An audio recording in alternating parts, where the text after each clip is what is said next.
when your back's against the wall, you gotta rise up and take a stand. My love is true for the red, white, and blue, and that's why I'll fight for each and every one of our rights. And I know they stole a little bit of this country's soul, but I'm here to tell you all today we'll take it back. We will take it back again. At this hour, we're going to be speaking with Philadelphia's own Tom Donahue, Program Director over at TalkStream Live, also radio personality. We'll get to that interview and more in just a moment.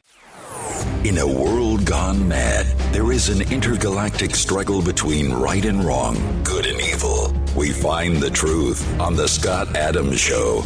Corrupt government, evildoers, and media bias are exposed. Hold on to your seats. Buckle up for safety. You are now entering another dimension with The Scott Adams Show. We'd like to welcome to the Scott Adams Show Tom Donahue, Program Director at TalkStream Live. Tom is also a wellness and nutrition coach. For more information about Tom Donahue, you can visit tomdonahuereports.webstarts.com. Welcome to the Scott Adams Show, Tom. Oh, Scott, it's great to be with you. I always love talking about the new media in general, talk radio, and, of course, health and wellness and nutrition, all those great things. Well, Tom is located right here in Philadelphia where we're broadcasting, and we have a radio show on WFYL. We're airing right here on WFYL, and TalkStream Live is one of the most important entities of the radio business today, and we happen to have a Philadelphian as a big part of TalkStream Live. Can you tell us a little bit about what TalkStream Live is all about? TalkStream Live is an online streaming digital platform. Focuses on live streaming shows. It covers predominantly conservative political talk radio, a lot of the national well-known hosts, the big talkers, if you will, and it's more host-centric, meaning that it focuses on the host, although there's links to the stations that they broadcast with or from, as opposed to like TuneIn and some of the other platforms. They tend to focus a lot more on station-centric, and that's the way then you find the host. And we also have a schematic, if you will, or the tiles of the shows that are in dynamic mode. And what I mean by that is that if they're streaming in real time, you can see not only the shows based on the picture of that show or the logo of that program, but you will also see how they dynamically rank. So the listeners actually can change the dynamics of the program at any time by tuning in to their favorite shows. Well, that's great. That's terrific because that's very interactive for the listeners. It is. And it's a great place to go to find your favorite radio talk show. The top talkers in the world are featured right there on TalkStream Live. You're no stranger to the radio business. We know that you have had a very long career in radio. In the 1990s, Tom hosted America's Town Forum, his nationally syndicated show broadcasting via Talk America Radio Network, People's Radio Network, and Sun Radio Networks. He began his broadcast career in 1990 in Dallas, Texas, with a local weekly talk show. Later that year, he was offered a talk host position with KID AM 590 in Idaho Falls, Idaho, from 3 to 6 p.m. weekdays. In April 91, Tom was selected for national syndication to replace Chuck Harder at the Sun Radio Network, weekday afternoons, based in Clearwater, Florida. Boy, you get around, Tom. It was a really exciting time. I'm almost weepy-eyed here going down memory lane, reminiscing, because it was an exciting time. This was before the Internet. This was before podcast. There was no streaming. There was no online. There was no digital domain. It was all about actual pure play radio in real time. And there were very few shows in national syndication. You had Larry King, and then, of course, Rush Limbaugh hit the scene big. But there really was only maybe 10 or 12 of us that actually got involved in well-known syndication. And so I was this guy that had a political message, that was more libertarian, more independent, but conservative, constitutional, and Christian. So it was, but I was a free thinker back then, an independent player, but an investigative broadcaster. I brought a lot of things to the forefront. Some people credit me generously with the start of Patriot Talk Radio and also conspiracy-branded talk radio. But I always distinguished myself from anyone that started to enter this genre, that I dealt from a rational and factual standpoint. I've always felt that it was important to maintain your degree of independence, your degree of integrity. Your credibility is everything. That's your calling card in talk radio. If you're not credible, at some point in time, people will doubt you, doubt your message, and your program will fail. That's sort of what has happened to Glenn Beck a little bit, hasn't it? Well, I was the first, and people don't like to give me this credit because my show did very well streaming on TalkStream Live, and that's kind of our association. I got to learn more about TalkStream Live and Bill and that platform and everything, and so I branded him the crybaby and the clown. And Yeah. so people start picking up on the crybaby term and the clown. Now, I have to be very careful here because I'm talking for myself. I'm not representing TalkStream Live per se. I am a talk show host and my own individual person in this interview.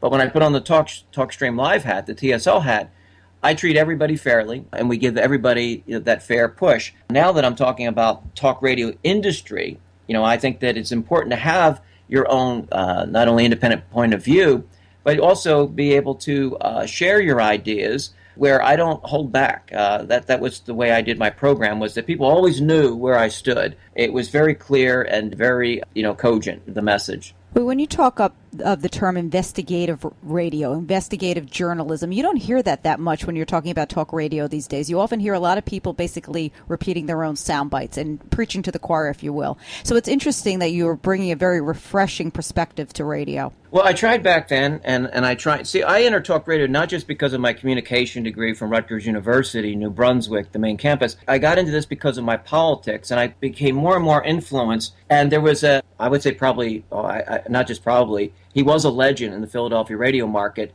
and his name was Irv Homer. And Irv Homer passed away a few years ago. It was one of the most popular programs. And I heard him interview Irwin Schiff about, Social Security swindle, the IRS scam, and he had several books out at the time. And it got me thinking, and I said, you know what, I'm going to, go to the bookstore in the Springfield Mall, and I'm going to buy a couple of his books and look into this.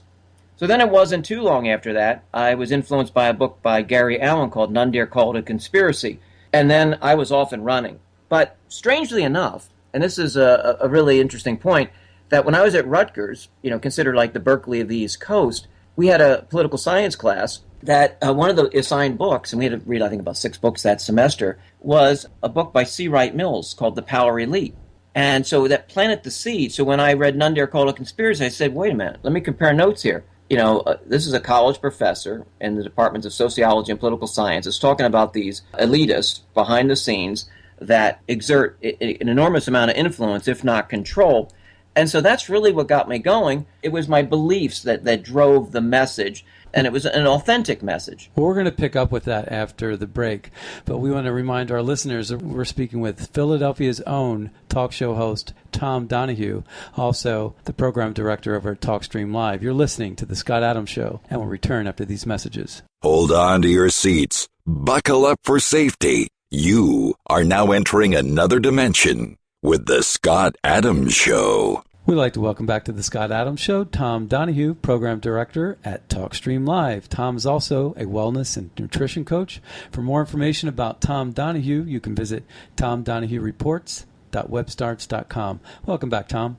Scott, I'm glad to be with you today, and it's a really exciting time, especially being with a Philadelphia program and people that are working for our liberty and defending our freedom, because I'm certainly a brother in arms when it comes to that. Anything that's liberty-based, anything that's freedom forward, anything that's defending our cultural conservative values, these are the areas that certainly resonate with me. Well, we are involved with digital streaming on our own, plus we do our Scott Adams Show, and we're happy to be broadcasting on Philadelphia's premier station, WFYL, Working for Your Liberty, at 1180 a.m. Philadelphia, PA. And you're Philadelphia, born and bred. You've been around the block, though. You've traveled the United States with your radio career, and we were talking about that before the break. But we also want to talk about some of the things that you're working on going forward. You're looking to get back into the radio market, and in a big way. Well, one thing I want to circle back just for a moment is Al and Susan with that wonderful station. They're in a town that is so befitting of what I believe and what I stand for, and that is Jeffersonville, Pennsylvania. Thomas Jefferson's my hero. The only other hero I can think of that would have more, importance to me would be Jesus Christ. Their station, with their programming and their scheduling, focuses on constitutional type issues, conservative issues, and also the fact is that they're not shy to, and they don't back away from the fact that they are Christians and that our founders and our framers were Christians, And so it all works into the liberty-based message: Christianity, conservatism, common sense, constitutionalism. Or being constitutionalist in terms of original thinking and principles. Well, for me, it just seems so clear the differences between the liberals, especially the Democrat Party today, with the socialists running the show, and then you have the conservatives, and you have like a real libertarian movement going on in the conservative base, not the entitlement base or not the elitist base, but the establishment. The Cruzes and the Trumps of the world, they seem to be more libertarian. No, not at all. Quite frankly, it's the opposite. And let me just differ with you slightly here, with all due respect. We have basically unabashed communism, and so that's what Sanders and Hillary are, even though Hillary has more corporate ties. But then you have the Republican Party, the GOP establishment, and sadly to say, it's corporate socialism. It's corporate control. True. One wants to have more governmental control. The other wants to have more corporate control. And Cruz was deeply embedded in the Bush administration and corporatism. Now, Donald Trump is more of a populist. Donald Trump is more of he's a mixed bag. But the point is that anyone that wants to build the wall, anyone that wants to really fight for America. And we're not talking about just free trade, because Ted Cruz is a free trader, and Donald Trump at least talks smart trade and fair trade.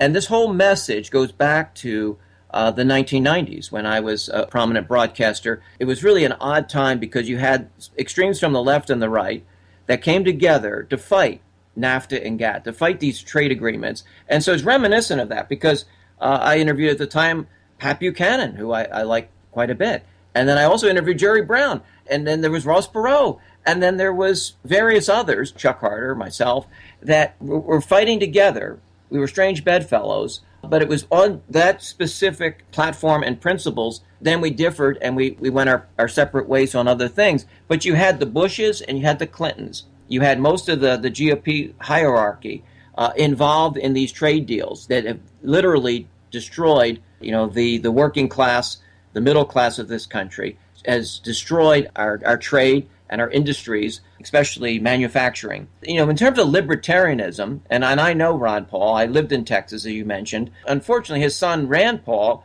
was kind of a traitor to the cause and betrayed his father in 2012. And that's a whole other issue, and that's why I call him Rancid Paul. But Ron Paul, I knew very well, wasn't the most charismatic guy. He wasn't the greatest campaigner. But I'll tell you, he built up a coalition, and people realized that even if you disagreed with Ron Paul, you knew he was very consistent in his position. So, yes, he was more of a libertarian leaning and actually ran for libertarian candidate for president in 1988. Wow. But these two guys running on the Republican ticket really are not libertarian at all. At least Donald Trump is more populist. And Cruz is, he's not a natural-born citizen. I don't care what anyone says. Wow. It's pretty clear to You're me. on that, okay.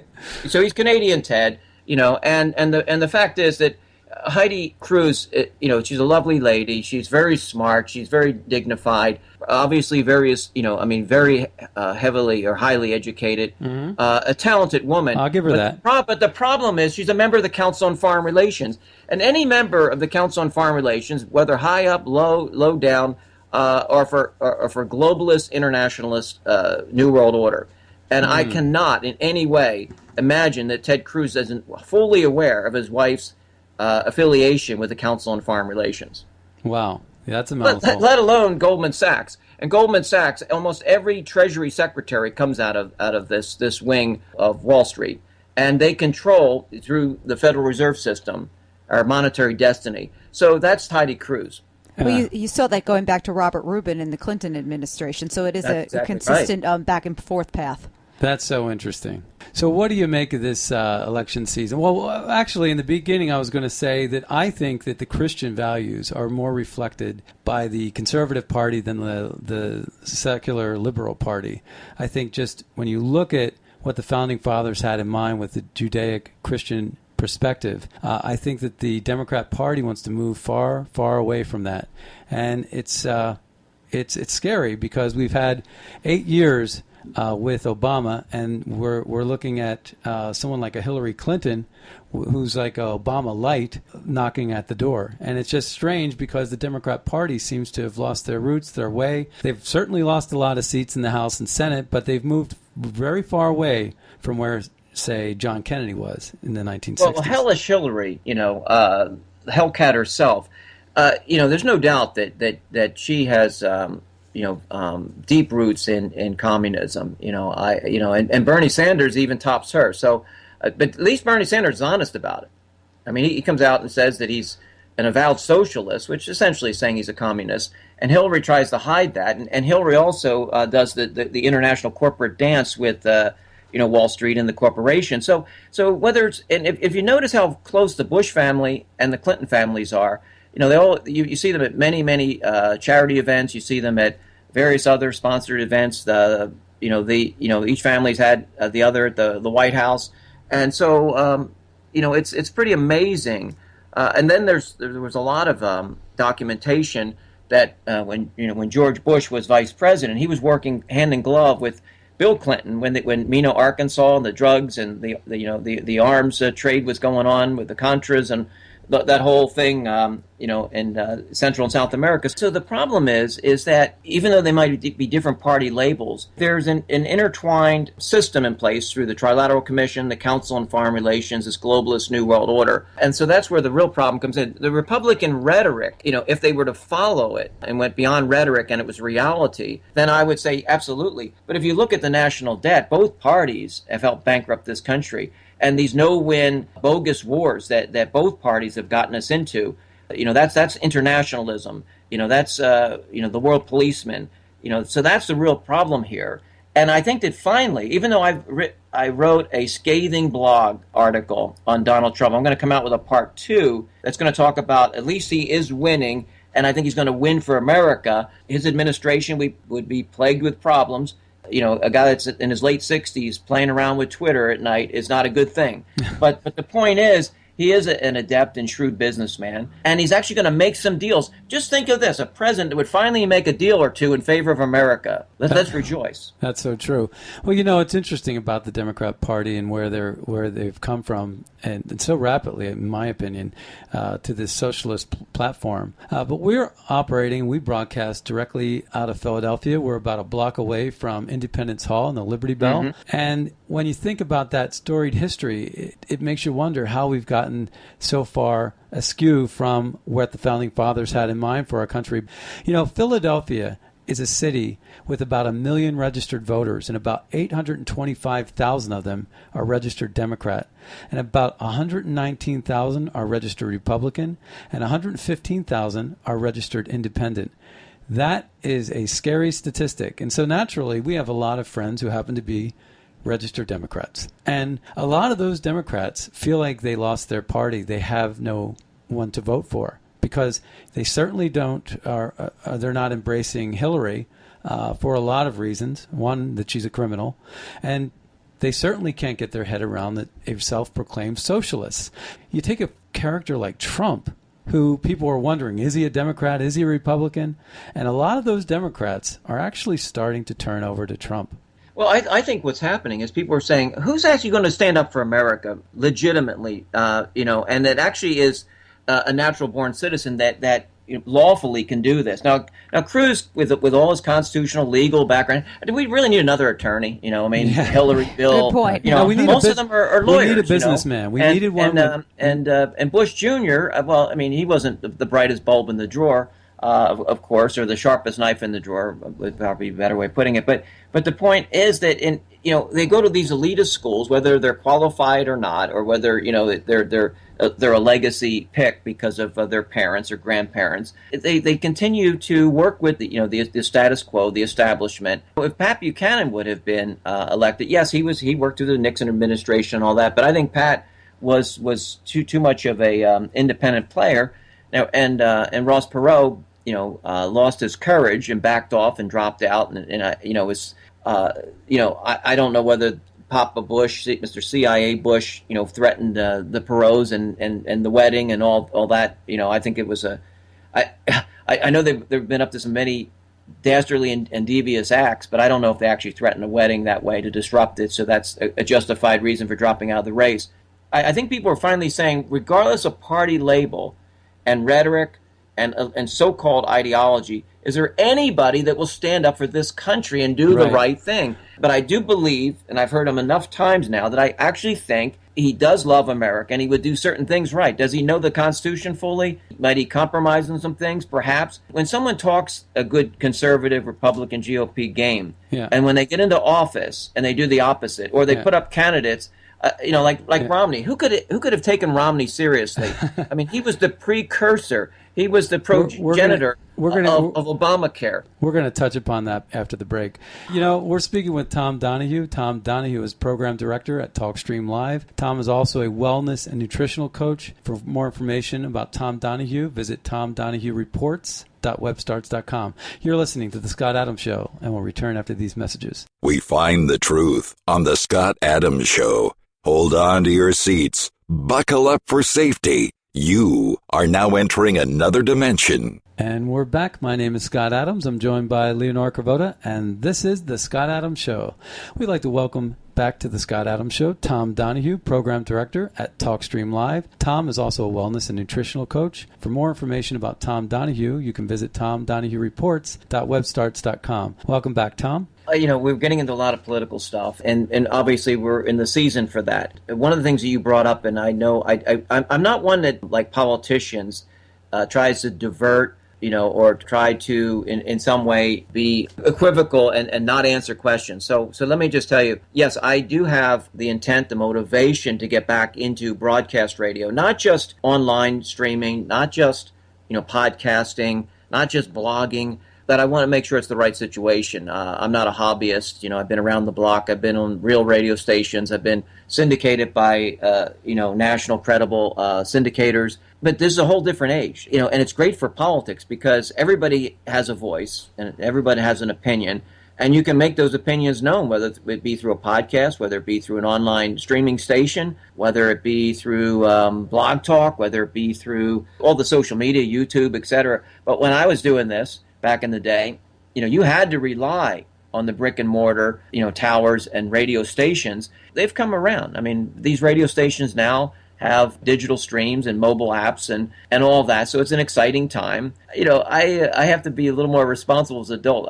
Back in the day, I packed up my car and I had an offer. It wasn't a lucrative offer, but I had a chance to actually hone my craft and to be on the air 3 hours a day and go into a radio studio in Idaho Falls, Idaho, KID radio. And it was a great time because Rush Limbaugh was on there and Chuck Harder, and I really was able to make a difference. And I was there 7 months, and then I got my big break, and Chuck Harder went and founded another network. And, somehow or other, I guess it was in the cards, or maybe the good Lord blessed me, but I was able to, in 1991, take over for Chuck Harder and do a national syndicated broadcast on 150 to 200 radio stations when Rush Limbaugh at that time was on 250 stations. And then another 7 months later, I ended up joining Chuck Harder at his new network in North Florida, the northern parts of Florida, close to Georgia, actually, in White Springs, Florida, for the People's Radio Network. And then later, through Boston, I ended up with Talk America Radio Network. But it's a whole different. I remember at times where, if let's say a station changed format or tough economic times, I had listeners that went out and bought satellite dishes for stations just so that they would be able to carry my program. They will buy the satellite equipment for you. People would buy dozens of audio tapes because we would interview people about the Federal Reserve, the IRS, New World Order. I was on the forefront when Ruby Ridge fiasco started in Idaho back in the early 90s. And then later, not too much later, a year later I think it was the Waco massacre.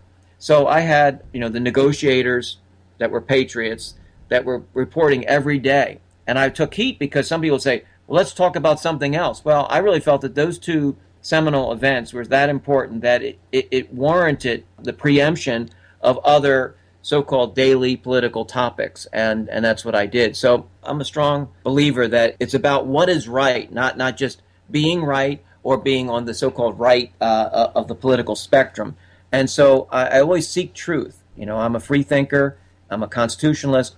And so I try to always, get to the bottom line. And even if it's not the answer I'm looking for, even if it's not, people that you respect, or it's something that you have to admit that maybe you didn't call it right. But I'm always willing to learn, and I'm always willing to grow. And that's what this whole new media environment has done.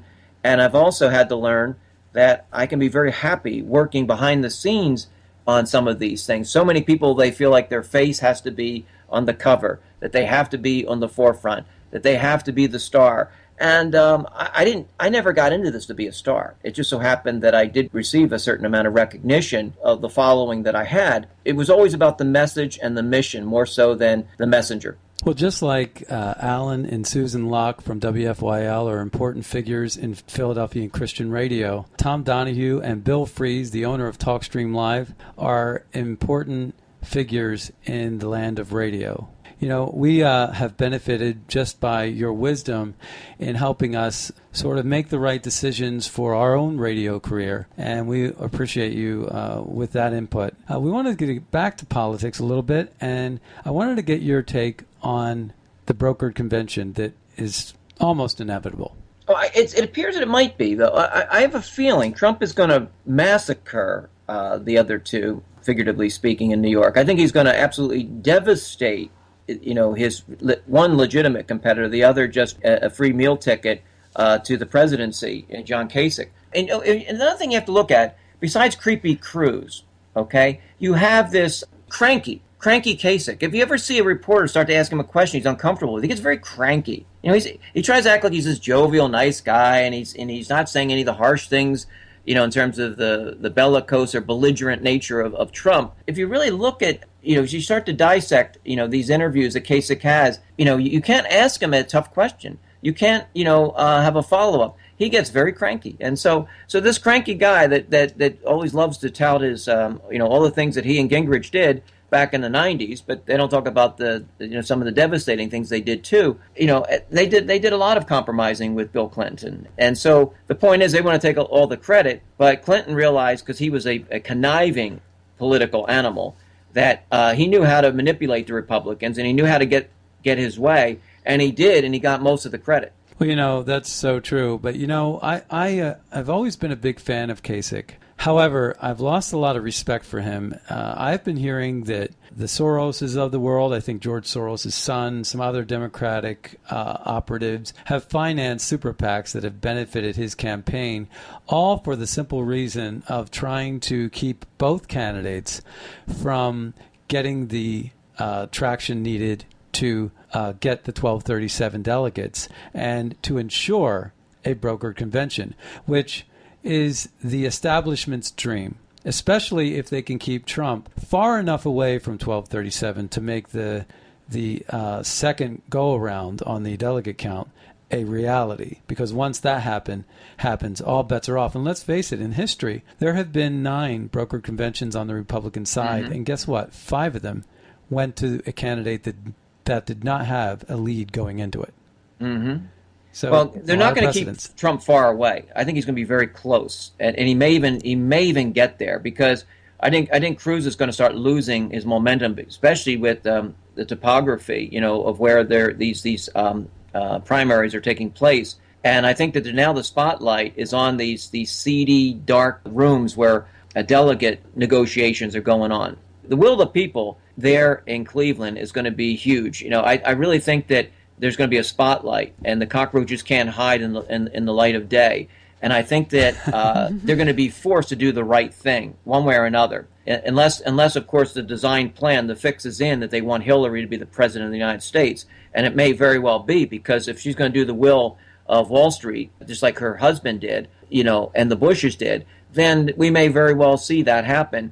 But I think he's going to be very close. I think he's a possibility he could still get there. And remember, the art of the deal, although Trump has not exhibited that so well, it would not surprise me, because he has negotiated with Republicans, Democrats, and strange things happen in politics. You know, I think that there's probably something going on right now where he's negotiating for the delegates of others that, even though they had, you know, bitter feuds, I think you're going to see that Trump's going to somehow prevail. No doubt. What are your thoughts on the prospect of a Democrat brokered convention? Because you're hearing increasingly more buzz about that topic as well. I don't think that's going to happen, although it's very interesting and it's possible. But to have, socialist, which really is a communist, putting that much pressure and having that much popularity, and it's only the superdelegates that's keeping hellish Hillary, in the throne. It's sort of like it's like a fake coronation because she really is not winning that strongly. It's a very, very close race, and I hate the idea of superdelegates and delegates. I mean,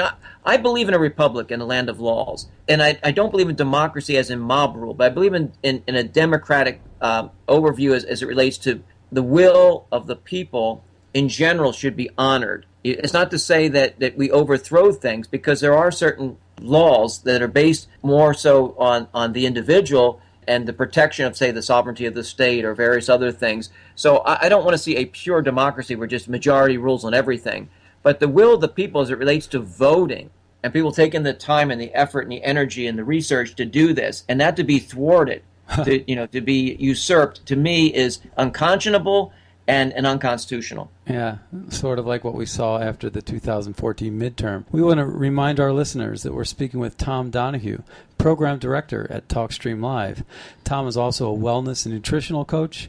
For more information about Tom Donahue, you can visit tomdonahuereports.webstarts.com. You're listening to The Scott Adams Show. Hold on to your seats. Buckle up for safety. You are now entering another dimension with The Scott Adams Show. And we're back. My name is Scott Adams. I'm joined by Leonore Kavoda, and this is The Scott Adams Show. Well, we're going to welcome back Tom Donahue, Program Director at TalkStream Live. Tom is also a wellness and nutrition coach. For more information about Tom Donahue, you can visit tomdonahuereports.webstarts.com. Welcome back, Tom. Oh, it's great to be with you today. Tom Donahue Reports. That has a nice ring to it. Where did you get that name? Well, I'm glad you asked, because when I came back to radio and the digital streaming world in 2009, I started a program through various internet online web networks, and then I had affiliations with several.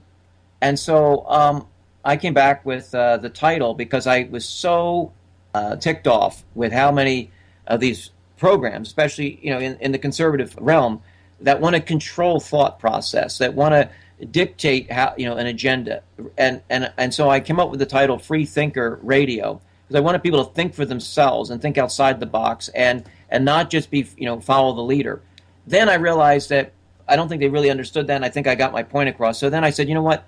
I like reporting on things. I like educating people, but educating people where they still make the decision. They're the decider and the discerner. I'm just going to present the case for them to decide upon. And that's the way I do my program. So it's not just a report. It's Tom Donahue Reports, because I'm reporting on a variety of subjects that are near and dear to me. And and one of the things I prided myself on always, and there was and syndicators had headaches over this, almost heart attacks over this. I said there will be no screening of phone calls. It's always unscreened, uncensored, free flowing, unfiltered. And so very few programs, whether it's in the digital domain or in the broadcast realm, do this. And so that's something I prided myself on, and I always talk to the producers about that. I like the fact that you allow your audience to make these decisions. Now, TalkStream Live is democratic in that sense, that unless you're some white supremacist, or you're calling for the violent overthrow of the United States, or you're into pornographic stuff, you can get a listing there. It's free. We have liberal programs, we have conservative programs, we have paranormal programs, we have sports programs, we have news programs, you name it. And so we put out published reports. And one of the things that we found quite interesting, the most independent, well-known conservative is Michael Savage. Michael Savage, to this day, has a 27 share on TalkStream Live. 90% of all listenership at TalkStream Live comes in for the national conservative talkers. And they have a variety of programs they can pick from. And so who do they pick? Savage, Rush Limbaugh, Laura Ingraham, Mark Levin. These are the top talkers that people seem to gravitate towards. Now, we do have some independents and some online risers that have really made their mark too. So I know that authentic, independent, conservative messages and missions do work, and they absolutely work in broadcast radio, and it works where this is more of an independent free play, or and people decide. Well, you know what doesn't work is liberal shows. They don't seem to get They any don't. traction. They And you know why? They absolutely do I heard not someone work. tell me, what was the name of that big station that they set Air up? America. Air America. Well, Yeah. I heard someone tell me the problem with a 3-hour liberal show is it does not hold up under call-in scrutiny. Their message just doesn't hold water. They can't answer the Empirically. questions from the callers. They don't know what to say. Right. Well, they like to think of us as low information voters, or low information, or lacking in intelligence in conservative talk, but that's just not the case at all. And Not at all. we see clear and convincing evidence that they're more independent thinkers, they're more intelligent listeners, and that's why in the streaming media, Savage does better than even other conservative talk shows, because he is more independent, more outspoken in the way he delivers a program. And if you were to ask me any show that I would put at the top based on intelligence, performance, versatility, and just an interesting program, I'd have to put Savage there. Well, here in Philadelphia, we're on WFYL, and they have Laura Ingraham. We love Laura Ingram's show Absolutely. as well. But You know, Savage and Laura were on the same network for a long time. They're very good friends. Matter of fact, some of the best interviews I heard with Savage was when Laura had him on as a guest. Wow. Laura says that's one of the few shows she listens to when she's in the afternoons coming back from her studio and her work. And I have to say that I think she is one of the most one of the brightest and talented conservatives that also thinks for herself and will challenge even her friends like Bill O'Reilly and others and she holds her ground quite well. And she's also faith-based. She's a very strong, and holds to her That's Christian important. principles. That's a very important part of what she does. I wanted to ask you not only what you think is important for this campaign season and the upcoming elections, but also beyond what's going on and is important for the election. What is important to you that gets done with respect to this election? Abolish the Federal Reserve. Whoever comes into office, and they have to work towards that. At minimum, it has to be a complete audit of the Fed. That is caused the greatest problem is that we don't have sound money. We don't have lawful constitutional money. We have no accountability. We're still, they manipulate the economy. They benefit and profit from this. There are shareholders in the 12 regional Federal Reserve banks, one in Philadelphia, one in New York. So that is very important to me. I don't think that's going to get done. I don't even think, unless Trump is doing this quietly, in the QT, I can guarantee you Cruz will do nothing because of Goldman Sachs and his wife's allegiance to the banks. Hillary will not do anything because of her allegiance to the banks. And Sanders, I don't know. Well, he's not going to be president, so we don't even need to talk about that. It's just not going to happen. I don't know if that will be realistic. I would say the other thing is, I hope that if Trump is the president, that he will not, even though we should stand up to ISIS, getting involved to defend the little Kuwaiti state, or maybe even Saudi Arabia, that 15 of the 19 hijackers were financed and were Saudi based. I think we got to get ourselves out of the Middle East unless there's a clear and present danger to the United States of America. And I think that we have to put America first. We have to be and I think Trump is the only one that comes the closest to putting America first and not being a free trader and not being an internationalist or a globalist in his foreign policy. And I have no problem with the term protectionist. I consider myself a protectionist. Why wouldn't you protect yourself, protect your home, protect your family, your neighborhood, your state, and your country? And the policy IRS too. We can't have a Gestapo agency that violates fundamental constitutional principles. Well, you touched upon the point I was going to make. If I were to answer my own question, which was what I think is the most important issue this campaign season, I would say it's abolish the IRS, particularly the progressive tax code. The progressive tax code is a playing ground, a football field for kicking the ball up and down the field between the lobbyists and the politicians. And these lawyers and these legalese, they read all the fine print. They know how the game is rigged. And they rig it themselves, and they play that ball. And the average American is out of the game. And so what's really getting done is that we're not really progressing as a government. If you, someone asked me once recently, what has the government solved? Of all the major problems that we have had, what have they actually fixed? Nothing really gets fixed. And it's because of this progressive tax code system where everything sort of gets buried. It's how earmarks are created. It's how it's part and parcel of what why you have these backroom deals and these smoke lounges with these power brokers. And so I think that abolishing the progressive tax system, abolishing April 15th as we know it, and going with a more flat tax. Now, that's the one part of Cruz that I actually like, is he's more of a flat tax guy than, say, Trump. What's your opinion about the tax code?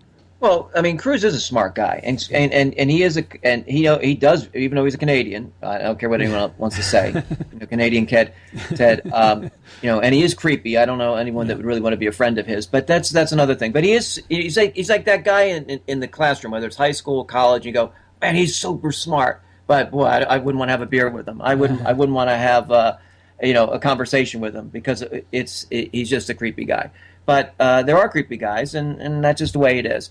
The tax system, really, if you're going to get back to a constitutional nature of it, a bill should be sent back to the states, like the founders believed, and the state's going to decide how it's going to collect its portion, of the taxes, and there should be so little having to go back to the feds, and it should be staying within the states anyway, the sovereign states, as in like the 10th, let's honor the 10th Amendment, and so for me, it's about sovereign states, and it's really like when you hear Mark Levin and you hear some of these other hosts, and Ted Cruz, thinking that Alexander Hamilton was great for this country.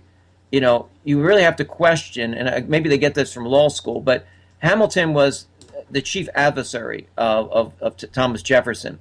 And Thomas Jefferson fought the first national bank of the United States, which was the precursor of the Federal Reserve System. Hamilton was an agent that represented the Rothschild family and had continued European roots to the Bank of England.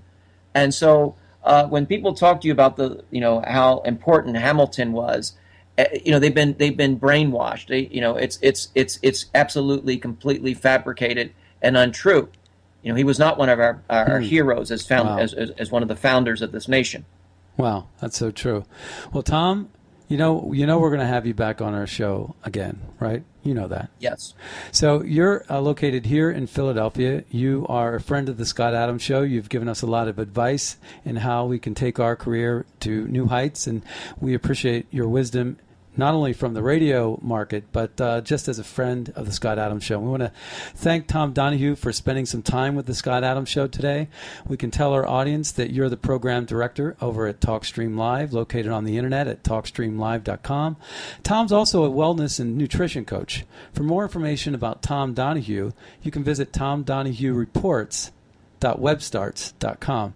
Once again, Tom, thank you for spending some time with us. Well, thanks so much. And if they do go to my website or they type in Tom Donahue Reports, you'll get plenty of information about me and my past and the programs and prior podcasts and shows and the blog I write and various other things. So I appreciate the fact that you've given me so much time and we were able to cover so much territory. It was a pleasure. And we'll see you next time on the radio. Bye-bye now. And with that, my name is Scott Adams. My name is Leonora Cravetta. And this is the Scott Adams Show. So hang on to your seats and hold on to your hats. We're going to take it back again with Kyle Tucker. And we'll see you next time on the radio.